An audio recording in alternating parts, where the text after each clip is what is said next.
যে কোনো মুহূর্তে আমাদের গ্যাংয়ের লোকজন কিন্তু আপনার উপর হামলা চালাবার পারে। তা আপনি যদি বেশি ঝামেলা করেন তাহলে কলম আপনি নিজেই পড়বেন বিপদে। আমি আর কত বিপদে পড়বো? আমার ভ্যান খ্যান চুরি হয়ে গেছে, পুলিশ আমাকে ধরে নিয়ে থানায় আটকা রেখে ঘন্টার পর ঘন্টা জিরা করেছে, আবার আসার সময় কয়া দিছে যে কোনো সময় ডাকলি পরে হাজিরা দেওয়া লাগবে।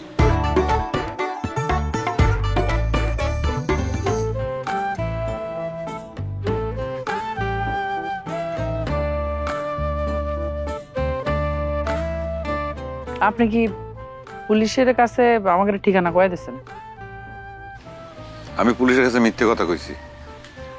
আমি যে তোমাকে চিনি, মানে তোমাদের বাড়ি পর্যন্ত এসে চিনে গেছি, সেসব কথা আমি চাপিয়ে গেছি পুলিশের কাছে। আচ্ছা, তাহলে পরে এখন আপনার দাবি খান কি সেটা আমার কোন? আপনার রিক্সা, আপনার ভ্যান? আমার দাবির কথা আমি পরে করছি, তার আগে তুমি একটা কথার উত্তর দাও তো। পুলিশ আমার কাছে তোমার সম্পর্কে যে তথ্য প্রদান করলো সেটা কি সত্যি? কোনটা সত্যি কোনটা মিথ্যে সেটা তো খুঁজে বের করার দায়িত্ব পুলিশের, তাই না? সেটা নিয়ে আপনার নিজের মাথা ঘামানোর কি দরকার? আর মাথা ঘামাবো কেবা করে? আমার মাথা তো কাতলার মধ্যে আটকে গেছে। পুলিশ তো আমাকে সন্দেহ করতেছে আমি তোমাদের দলের মেম্বার কিনা। তাহলে পরে এখন কি করতে হবে? আপনি কি আমাদের দলে যোগদান করতে আইছেন? আমি তোমার কাছে দুইটা কোশ্চেনের জবাব চাই। এক নম্বর কোশ্চেন, পুলিশ যে কথা কইছে আমার কাছে, তোমরা কি সত্যি সত্যি ওই সোনার দোকান চুরির সাথে জড়িত ছিলে? আর দুই নম্বর কোশ্চেন, আমার ভ্যানটা যে চুরি হয়েছে সেই সম্পর্কে।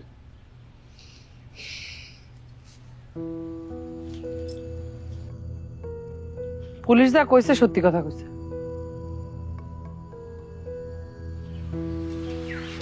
কি কইলে তুমি? সত্যি কথা কইছে পুলিশ। তার মানে আমি যে তোমাকে পরি মনে করেছিলাম সেটা ঠিক না, সেটা ভুল। আমি যে পড়ি না সেটা তো আরো আগেই প্রমাণ হয়ে গেছে, তাই না? প্রমাণ হয়ে গেছে না? তারপরে আপনি না ধরে বসেছিলেন। আপনাকে এখন একটা কথা করছি, আপনি এই জায়গাতে চলে যান, নালি কলম আপনার কিন্তু বিপদ হবে না, আপনি কিন্তু বিপদে পড়বেন। তুমি কি আমাকে ভয় দেখাচ্ছ? মনে করেন তাই ভয় দেখাচ্ছি? আপনি যা মনে করবেন তাই।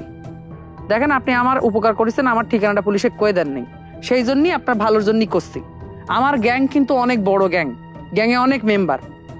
আপনি এখন আমাদের ব্যাপারে জানিয়ে গেছেন, তার মানে আপনি আমাদের এই গ্যাংয়ের জন্যই বিপজ্জনক লোক।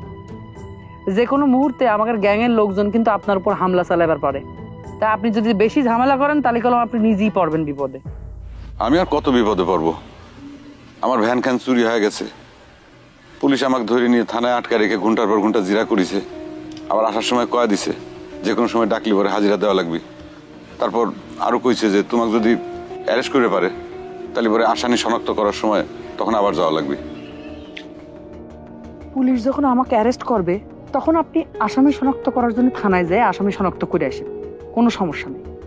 দেখেন, আপনি আমাদের উপকার করেছেন, আমাদের বাড়ির ঠিকানাটা কর নাই, সত্যি কথা কর নাই, এই জন্যই আপনার ভালোর জন্যই করছি। আপনি এই জায়গাতে চলে যান, ঝামেলা করেন না। আমার গ্যাংয়ের লোকজন কিন্তু ভালো না, ওরা যে কোনো সময় আপনার উপরে অ্যাটাক মারবে পারে, আপনি নিজে পড়বেন বিপদে, আপনার ক্ষতি হবে। দেখি আমি আর কত বড় বিপদে পড়ি। তোমাকে পরি মনে করে আমি যে ধোঁকা খাইছি জীবনে, এর চাইতে বড় সর্বনাশ আমার জীবনে হয় নাই। মানুষের মন ভাঙা আর মসজিদ ভাঙা সমান কথা। আমার মনটা ভাঙে খান খান হয়ে গেছে, আমি এখান থেকে যাচ্ছি না। খালি তোমার কাছে একটা কোশ্চেন করি, তুমি আমার মনটা ভেঙে খান খান করে দিলে কিছুর জন্য? আমি আপনার মন কখন ভেঙে খান খান করে দিলাম? আমি কি আপনাকে কইছি যে আপনি আমাকে পরি মনে করেন? তখন তো মন খান খান করে দিছি, মন খান খান করে দিছি করছেন। আপনার মন ভেঙে খান খান হয়ে গেলে যান বাজারে, যান বাজারে যেয়ে সুপার গ্লু দিয়ে মনটা জোড়া লাগাই দেন। আমার কাছে কি আটা আছে?